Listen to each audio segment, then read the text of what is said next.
Namo tassa bhagavato arahato samma sambuddhassa. Namo tassa bhagavato arahato samma sambuddhassa. Namo tassa bhagavato arahato samma sambuddhassa. Friends, children, good evening. Welcome for our Saturday Dhamma talk. Today, the faculty of concentration, Samadhi Indriya, and the faculty of wisdom, Pañca Indriya. Among the factors of the 37 Enlightenment factors, we have covered the faculties of faith, faculty of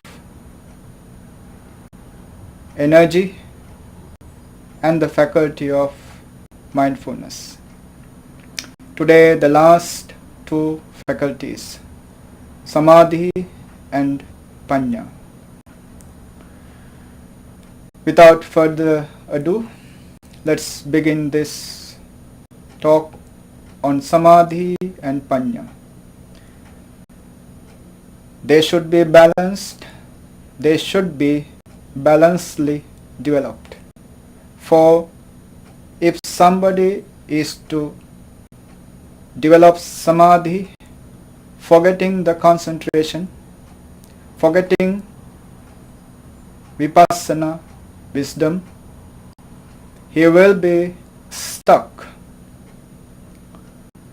in the absorption, in the concentration,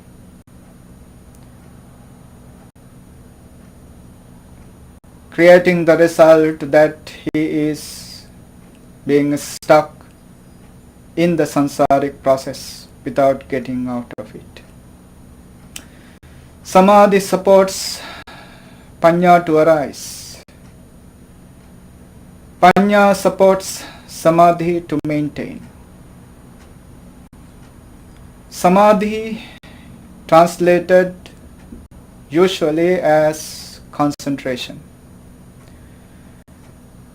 But it is not just concentration that we can derive from this root sam, which gives birth to another term called samatha. You may have heard about this. Samatha as the meditation technique for concentration. Samatha and Samadhi are synonymous terms, both derived arisen from the root sam, which means to become peaceful. Sam, to become peaceful. So these terms indicates the fact the trepidation or the wavering of the mind is subdued, controlled, surrendered with this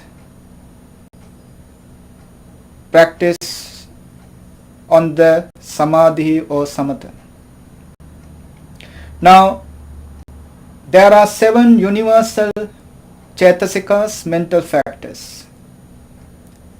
They are called 7 universals, in Pali, Sabba, Chitta, Sadharana. 7 universals.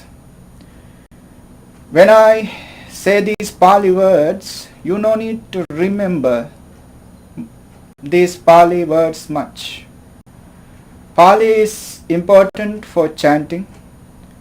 Pali is the language that the Buddhism was recorded, yet it is pointless wasting our time wasting your time remembering the Pali terms which are bound to be alien to you. So focus on the meaning. You understand it. That is important. You understand it. Yeah. Wasting time on the Pali words are good for those people who have time to waste. So learn the meaning, get the meaning, understand it properly. 7 universals, beginning with contact,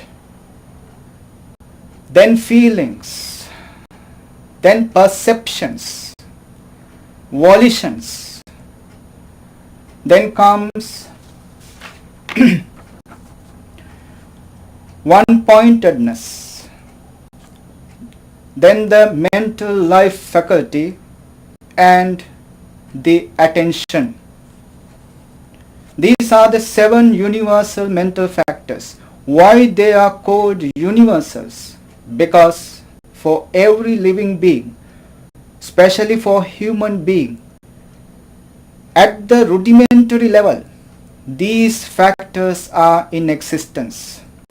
One of the 7 universals is one-pointedness. In Pali it is called ekaggata. One-pointedness. It is there within us originally.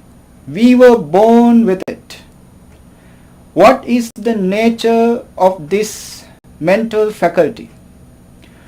To bring the mind together and fix on a particular selected object. This is the manifestation of one-pointedness. Its characteristic is to avoid the distractions, conglomerate and unite the mind onto a selected particular object. So it is there within us, but it is not considered as a faculty, as samadhi or as concentration. When one-pointedness, which we originally possess, is developed, intentionally developed, with a continuous practice, with a continuous application, that concentration is to be called a faculty. This concentration faculty could be developed based on the 40 meditation objects that the Buddha has introduced to us. What are they? 10 kasinas. Now kasina is translated, it means whole or totality. It means the object you select out of these 10 can be transformed to radiate, to cover up the entire atmosphere around you. It means can cover up, can spread out throughout the universe. Because of that, these 10 are called kasinas, meaning whole or totality. Kasina. 10 kasinas. Then the 10 foul reflections. It means reflecting on the 10 kinds of foulness related to the dead body. The process of decomposing of the dead body until it becomes dust were objects of meditation for the monks those days. Those days people were much more intelligent than us, as I see. They understood that this body is just a house for the consciousness to live. once this consciousness is out of the body, out of this house, the house is useless. It is made out of patavi, the solidity, apho, the fluidity, the heat, the tejo, the wind, vayu. Out of these four elements, this body is made. So once the guest is gone out of the body must be gone back to the nature. So they threw that dead body either to a selected cemetery or just to the forest. They just threw it away. Buddha advised, Lord Buddha, the Blessed One, advised his disciples, especially those who were newly ordained, were to go there. They were advised to go there and meditate upon those dead bodies which were slowly decomposing. That process is to observe. There are 10 stages of that decomposition. They were to observe that. It is a part of their practice. Ideal to destroy, reduce the desires on the sensual pleasures. This is the second object. The third one is, now I told you two types of objects for meditation. Dasa kasina, 10 kasinas, dasa asubha, 10 kinds of foulness, dasa anusatiyo, 10 reflections on the triple gem and other things. There are 10 reflections. 4 illimitables, metta, karuna, mudita, upekha. 4 illimitables. Why they are called illimitables? Because when you start radiating metta, there is no limit to it. It is infinite. Karuna, just the same. So love, compassion, altruistic joy and equanimity, one can be practiced upon to the infinite. So they are called illimitables. 4 illimitables. Eka sanya, 1 perception. Ekang bhavattanam, 1 analysis. And chattaro arupa, 4 infinite, 4 kinds of objects which one meditate as infinite, as formless. Now these are the 40 objects of meditation that the Buddha suggested according to the temperaments of the people, not for all. Now there are temperaments like raga, lustful, dosa, hateful, moha, deluded, saddha, faithful, buddhi, intellectual, vitakka, discursive.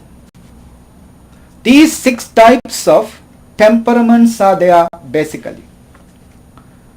Now in some suttas there are more and more introductions of the kinds of temperaments, and according to the temperaments the objects for meditation are given.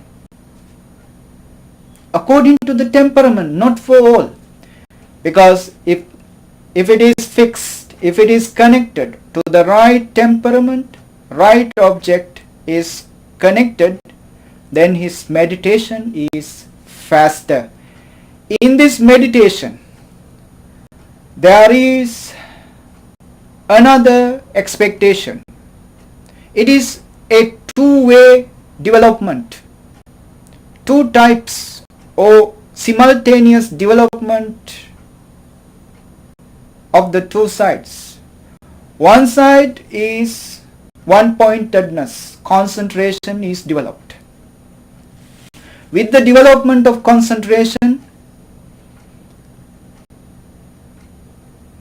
unknowingly there is a burning out, a burning of the enemies, the hostilities of concentration. The hostilities or the hostile conditions of our mind for meditation are burnt as your concentration deepens. What are these hostile conditions? They are called Pañca Nivarana. Pañca 5, Nivarana obstacles, hindrances. These hindrances hinder our development of samadhi, concentration, based upon any of the objects selected out of the 40 according to our temperament. Kama chand, sensual desire; vyapada, ill will; thina mid, sloth and torpor.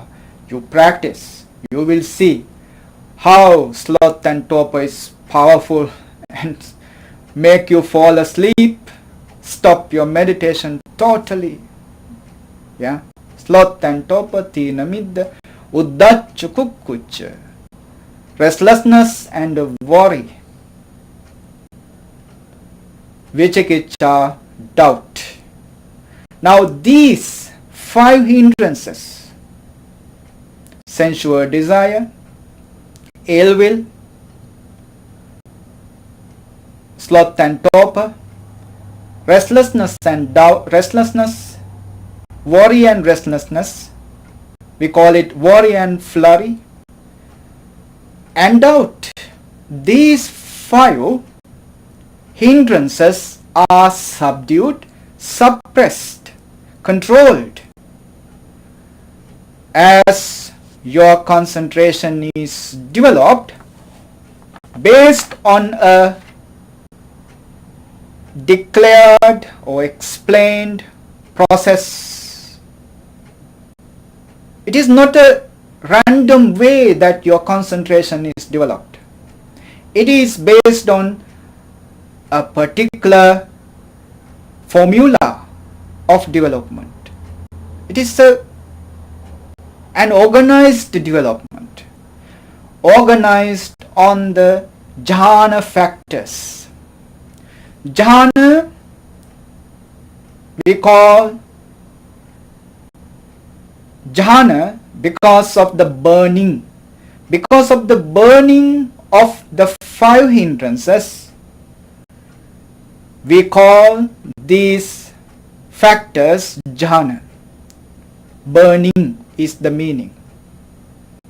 Now, as the 5 hindrances are burnt, these factors become prominent in us. What are these factors? There are 5. Vitakka, Vichara, Piti, Sukha, Ekaggata. Again, these are Pali. Remember the meaning. Vitakka, initial application. You sit down, select a particular object out of the 40 and you start practicing. This is your initial application to the practice. Vitakka.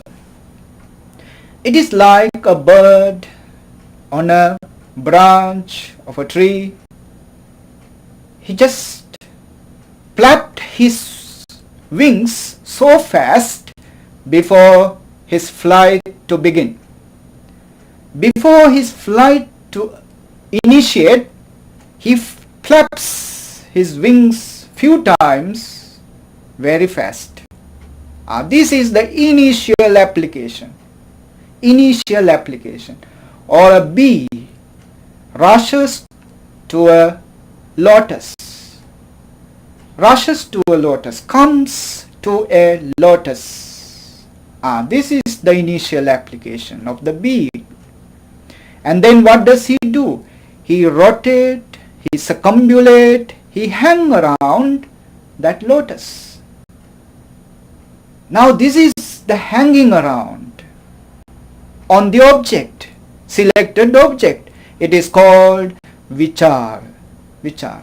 Vitakka vichar. Vitakka vichar. No matter whether you start meditating today, you are just a beginner of a meditation.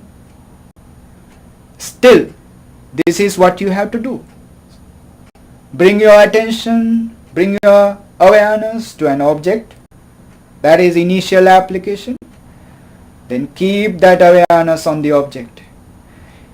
Though you are a versatile meditator, for so long you have been meditating, still this is what you are doing. Bring your attention to the object and keep your attention there. Simple. Meditation is something simple. It is not complicated thing that we are meditating upon. Yeah. People talk about meditation so much, discuss about it, and brag about it, look down upon those who are not meditating. For something very simple. What they are not doing is continuously practicing. Yeah. Why this focus is important?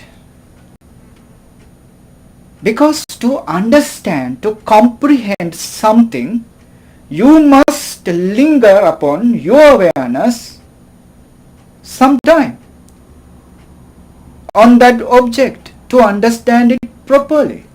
For example, if you are to understand your breathing, now normal understanding of our breathing is, of course, when the lungs are opening, breaths coming in. When they are closing, the air goes out. That's our normal understanding of the breathing. Yeah, not that the nose is breathing, but it is the opening and closing of our lungs.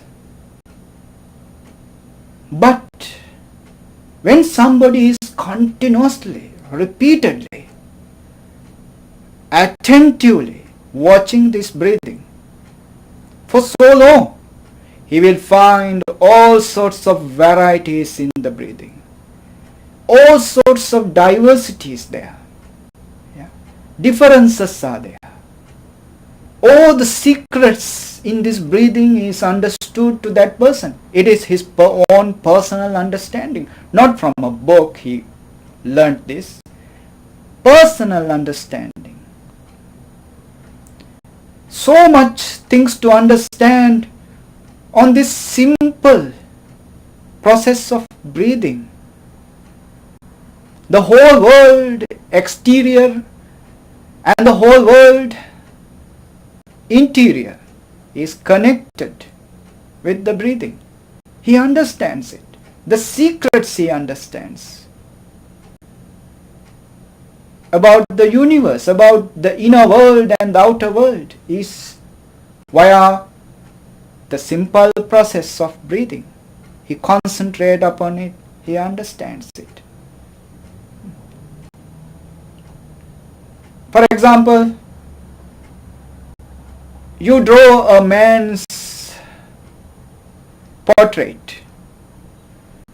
A man is sitting there. You draw his picture. Now, how many modes of pictures you can draw, you can paint on a single man? He has different moods. He has different postures. He has different way of behavior. Everything is different, one angle to another angle. How many photos you can draw on one singular individual. If you focus upon, but of course at a singular given moment, you can draw only one picture, not hundreds of them. There are hundreds of photos, hundreds of pictures, but at a singular moment, only one. That is the one-pointedness. This is bringing the mind to the singularity. And when you are bringing this mind, the process is already laid out by the Lord Buddha, by our master, by our teacher. He says, the first one is bring your mind to the object, that is vitakka. Keep your mind on the object, vichara, as long as it is possible. Longer you keep, longer will be your experiences of the object.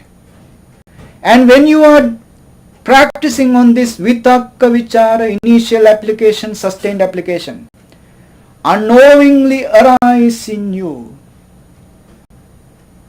piti sukha. Piti sukha arise in you. Piti is zest, basically physical lightness. You will find your body is so light, the heaviness gone. Piti arise. Then the sukha, mental happiness arise. One day a philosopher showing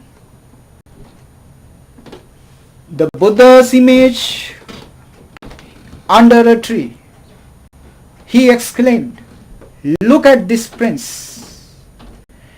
He is a prince wearing a beggar's cloth. He has nothing. Now he is just sitting under a tree. Look at this prince in the beggar's cloth. Why he said this is beggar's cloth for the Buddha's robe? Because it is worthless, but financially valueless, made out of collected pieces of cloth from the garbage bin, from the cemeteries, thrown away pieces of cloth, collected and made this garment just to cover up his body. And he just has a begging bowl with him to survive. Tomorrow, whether he is going to have food or not, he doesn't know. Tomorrow is completely out of any guess, any planning for him. Then this philosopher says, he is the happiest man in the world. He is the happiest one. How he can become the happiest one when he has nothing? He is the happiest one because he is in the present moment. He is absolutely, totally in the present moment. He does not have any worries, any regrets about the past. He doesn't have any dreams, any plannings for the future. He is totally, absolutely in the present moment. Ekaggata, his mind is one-pointed. That is to the present moment. When he sits upright, he says, I keep my mind in front. What does it mean when he says, I keep my mind in front? That is how in the suttas you can find. Yeah, I keep my mind in front. It means he is keeping his mind on the breathing. The breathing. The breathing is happening in the present moment. You are not to reflect about or think about the breathing that you took yesterday.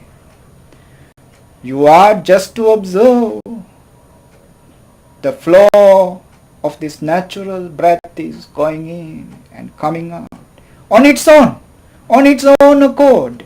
as it wish, as your body wish, as your body feel enough. It takes enough breath and it puts out that breath. He is just observing. This is how Buddha lived. So this philosopher says, this is the happiest man in the world. And Buddha is the happiest one. He is telling us, you practice on this. Select an object from the 40 objects I have given to you, according to your temperament, whether you are a character which is ragika, that means attached to sensual pleasures, angry character, or a deluded one, or faithful one, intellectual one, discursive one, whatever your character is, there is a suitable object for you there among these 40.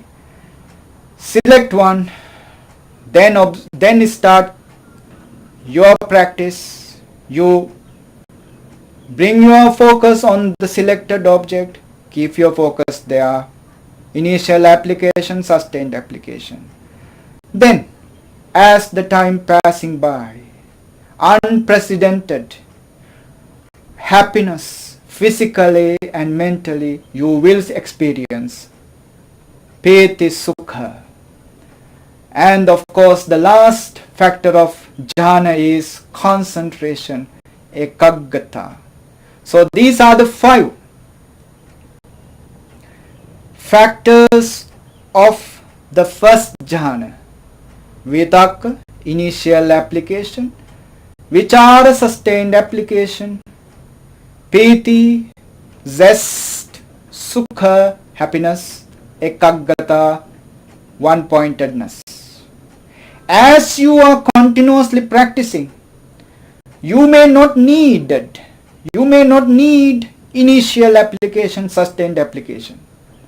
Then also you will find the evanescent, changing, impermanent nature of physical happiness and mental happiness also.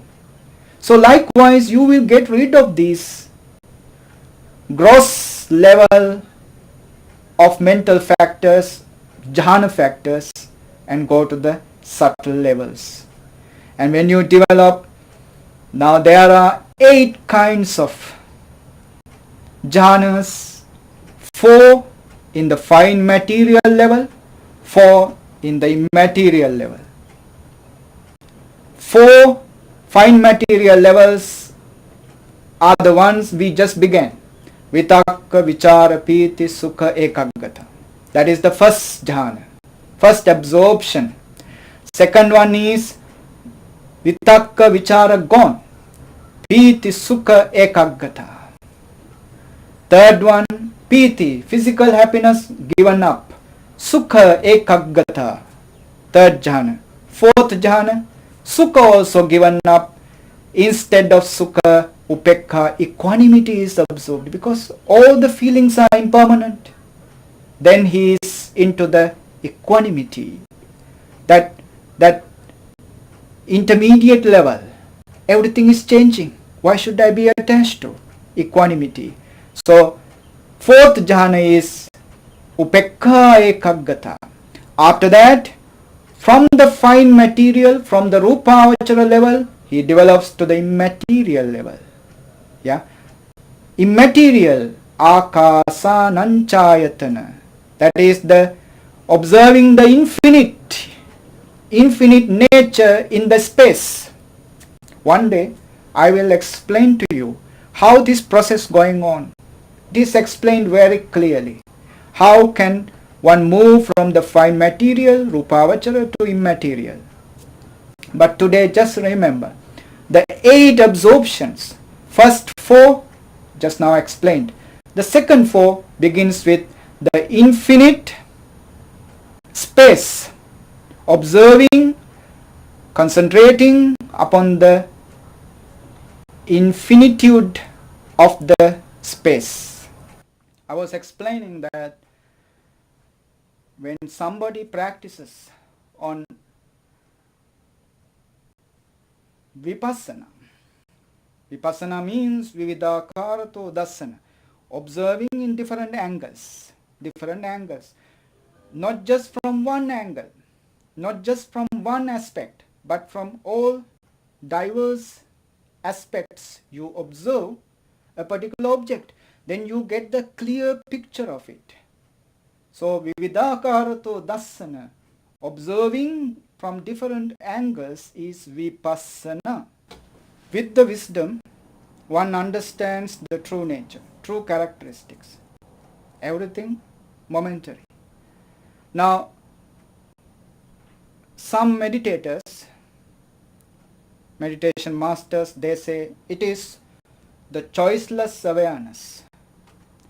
Choiceless awareness, that one focus upon the true characteristics as they are appearing. Now, they don't have any selection what kind of object they are to observe. Whatever object, a sound may that they hear, an appearance of someone or something, a feeling that they feel, a taste of a food they eat, a smell they feel. Whatever the object is, they look at them in the same truth. That truth is that this is impermanent. This is changing. When they observe it, they see that it is changing. Not that they think this is changing to something. Not that they impose the impermanence on something. When they observe, they see that it is changing. That's the only thing they see. And they understand, now this is changing. Now, what is the point of me trying to grasp this? What is the point for me to catch this, hold on to, say this is my, because it is changing. If I try to say this is my, then I am in trouble, because only what I will get is suffering. It is suffering not because of the nature. If I am to be with the nature as it is,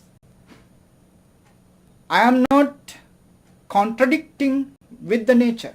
I am not in clash with the nature. Our problem is we are in a clash, in a struggle with the nature. The nature is that everything is changing. One moment you are basking in praise, glory, happiness. You are so happy, you want this to be forever. I want to be happy like this forever. That's what you think. And in another moment, the opposite happens. Somebody scold you, somebody defame you, somebody says something bad about you. Now you are falling down to the earth. That glory, that happiness all gone. Now you are suffering. You are suffering not because of the blame happening to you now. You are not suffering because of the changing of the situation. You are suffering because you tried to grasp onto the nice situation, beautiful situation. You try to hold on to. You try to keep it yourself. You are suffering because of your clash with the nature. If you understood, okay, everything is happening beautiful now, but this is changing. This is not going to be forever. Next moment, things can go opposite. things can take a U-turn. If you are to observe what is happening as something impermanent, something changing, you are not grasping it. You are not holding on to it. Then when it changes, you are not suffering also. So then you are not in a clash with the nature, but you are flowing with the nature. I think you understand this. In Vipassana meditation, we do not apply the word. Apply words, okay, this is impermanent, this is suffering, this is not myself. No, we are not doing that. We are just try to observe it as it is. Not as it appears to be,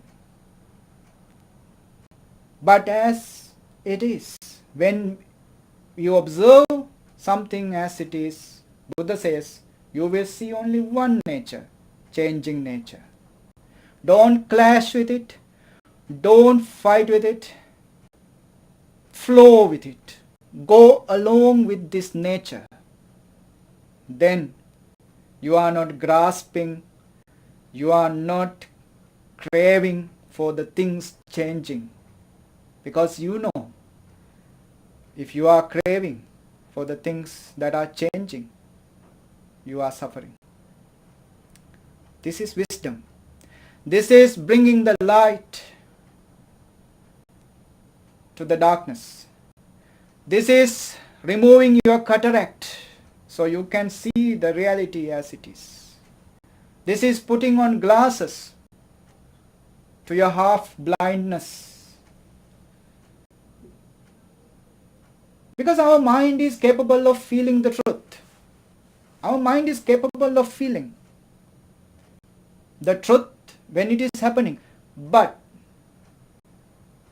since our mind is involved with so much of philosophy, so much of thinking, though mind feels it, it is like not so sure. We doubt about it. We argue about it. We rationalize it.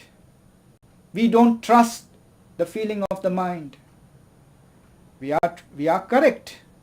We are right not to trust the feeling of the mind. Why? Our mind has gone far away from the home, from the reality, from the truth. And it is living there in a dream world. It is like an eyes with cataracts. Though the eyes can see, it is always half. There is no complete vision with this cataract. So it has to be removed. The cataract must be removed. And that removal happens with wisdom. By and by. You observe the things are happening. Observe them as they are, impermanent, changing. Suffering if I try to hold on to this changing. And since they are impermanent and changing, there is nothing to say, my oh mine. This understanding leads one day to understand the life as it is. That life is misery, dukkha satya. The cause of life to become misery is samudaya satya. That is craving. Craving is the cause.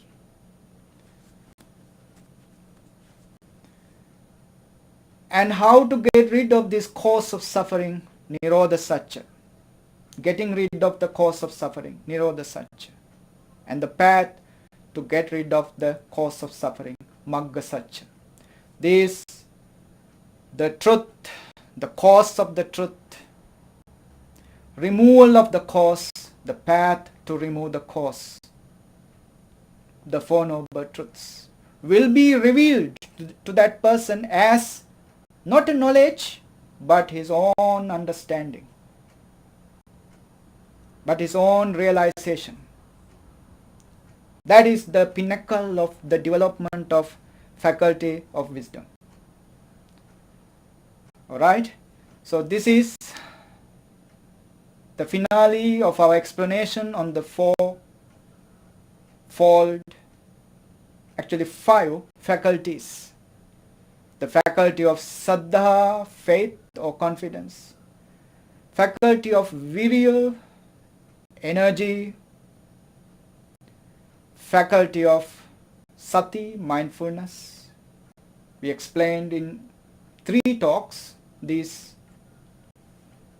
triple faculties. Today we explained the last 2 faculties, the faculty of concentration, samadhi, and the faculty of wisdom, pañca. So with this, let's conclude this talk. Please join with us on Saturdays 6 to 7. Join with us and try to learn something, enjoy this Dhamma. If you have any questions, you can put on in the YouTube or Facebook, whatever, via you are watching this, you are listening to this talk. You can post your questions. As we get the time, we will explain. We will give answers to those questions. Of course, if only you care about learning some Dhamma. Okay? With that, we conclude this Dhamma talk. Let's share all these merits. By enjoying this Dhamma, by sharing this Dhamma that we generated in our hearts, we rejoiced with the departed ones as well as the divine beings. Let's share our merits. Akasattaha ca bummattaha devanaga mahiddika punyantang anumoditva chirang rakkantu loka sasanam. Akasattaha ca bummattaha devanaga mahiddika punyantang anumoditva chirang rakkantu loka sasanam. Akasattaha ca bummattaha devanaga mahiddika punyantang anumoditva chirang rakkantu loka sasanam. Idang me ñātinang hotu sukita hontu ñātayo. Idang me ñātinang hotu sukita hontu ñātayo.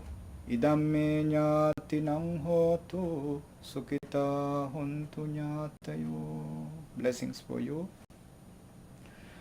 Dukkha roga bhaya vera soka sabbe upaddava anekantarayapi vinassantu ca tejasa jaya siddhi dhanang labhang satti bhagyan sukam balang siriyayu ca vanno ca bhogang uddhi ca yasava satavasa ca ayu ca jiva siddhi bhavantu te ayurarogya sampatti sagga sampatti mevaca ato nibbana sampatti iminate saminjatu.